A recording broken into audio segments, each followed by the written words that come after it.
Olá pessoal, hoje nós estamos num lugar que é muito conhecido por você. E esse lugar aqui é os Jardins do Imperador, aqui no Museu Imperial. E é possível que você venha se perguntar, mas que formato é esse? Nós realmente queremos ter essa abertura dessa mensagem ao seu coração. Eu estou aqui numa pedra que você viu, é o começo da imagem, e ela vai falar que é daqui que o Imperador saiu para poder ir e fazer a estrada União Indústria, uma das estradas mais conhecidas aqui da nossa cidade. E é interessante a gente falar sobre essa questão de estrada, porque a proposta dele era realmente trazer e levar aquilo que nós precisamos para o nosso comércio, para as nossas informações, para o nosso contexto como sociedade.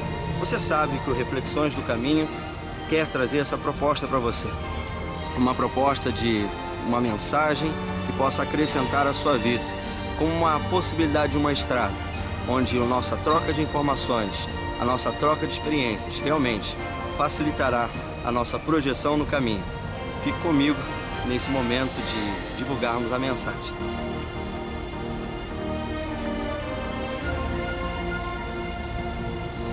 Hoje nós vamos refletir sobre o Evangelho de Marcos.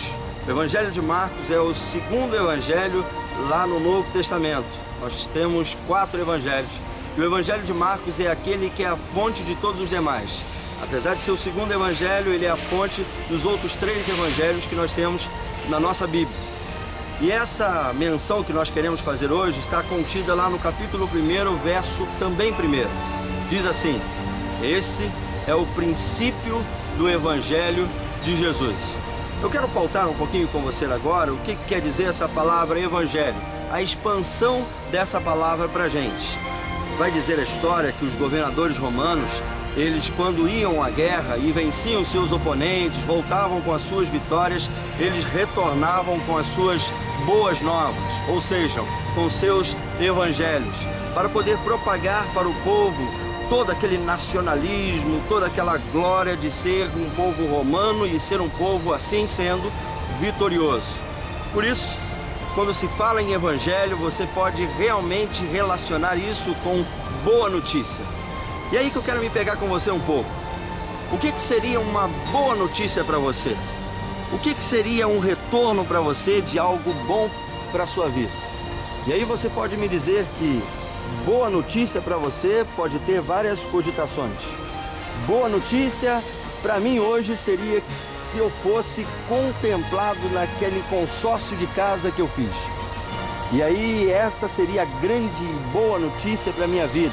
Imagina ter a minha casa, quanto tempo que eu pago o aluguel e eu preciso da minha casa própria e hoje ser contemplado com a minha casa.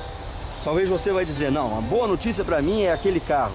Eu estou cansado de andar de ônibus, eu preciso de um carro para mim e estou pagando há muito tempo um consórcio.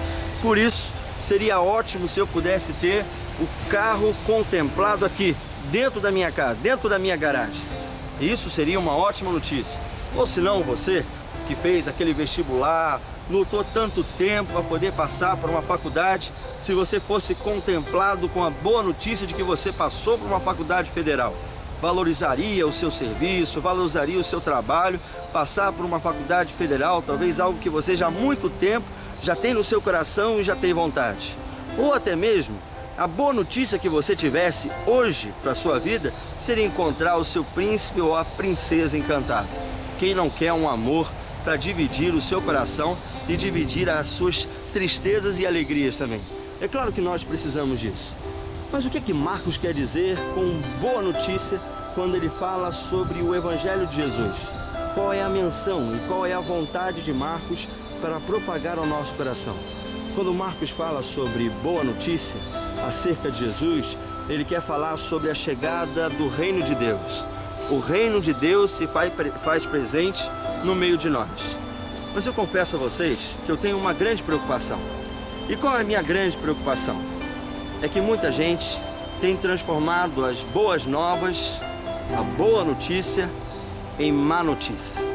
E como é que a gente transforma a boa notícia, as boas novas, em má notícia? É isso que eu quero pedir para você se deter comigo em alguns instantes nessa reflexão. É muito fácil a pessoa conseguir encarar a boa nova como uma notícia. A Bíblia vai dizer que a boa notícia é que Jesus veio para salvar o ser humano. Que Jesus veio para poder resgatar aquilo que se havia perdido. Aquele vácuo que existe dentro do coração de todo ser humano é aquilo que realmente Jesus veio para preencher dentro do nosso coração. Tanto é que Jesus ele é chamado como Emanuel.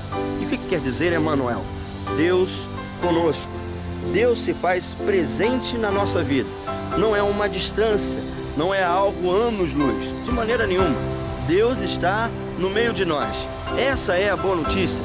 Jesus veio para nos resgatar, para nos enlaçar, para criar aquele elo que havia sido quebrado e havia sido perdido quando nós nos afastamos da presença de Deus, da presença de Jesus.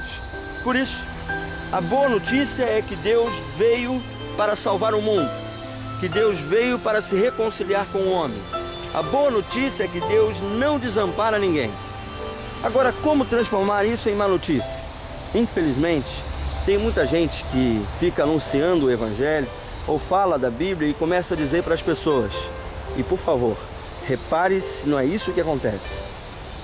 Se você não vir até Jesus, você vai para o inferno. Se você não vir até Jesus, a sua vida vai acabar, você vai viver de todos os tipos de doença, vai determinar destruição na sua vida. Tem muita gente que quer colocar para o outro aquilo que Deus quer, ou a presença e o laço na vida e no relacionamento com Deus, não como se fosse o algo bom. Infelizmente, muita gente se aproxima de Deus não porque quer um relacionamento com Deus, mas porque tem medo do inferno, porque tem medo de viver à mercê daquilo que realmente poderia ser a presença de Deus. E aí eu quero pautar você para pensar isso junto comigo. Será que a gente vive com Deus ou quer relacionamento com Deus porque nós estamos querendo viver na presença dEle e gozar da alegria dEle? Ou porque na realidade nós estamos pensando em viver tudo isso porque nós estamos com medo de parar lá no inferno? Existe um grande escritor, e você provavelmente vai conhecê-lo, Dante Alighieri. Dante ele escreve o livro chamado Divina Comédia. E a concepção que nós temos hoje de inferno, de projeção de paraíso, realmente foi em muito contribuição de Dante. Na Divina Comédia ele vai fazer toda a alusão ao inferno e a demônios, e no céu o paraíso, os anjos, Deus. Há pessoas que têm essa concepção até um tanto mitológica dentro da sua vida. E a boa notícia vira má notícia quando eu olho para a pessoa e digo: se você não aceitar a Deus, se você não tiver Deus no seu coração, você provavelmente, ou com certeza, você incorrerá no inferno. Eu pergunto a você, isso é boa nova ou má notícia?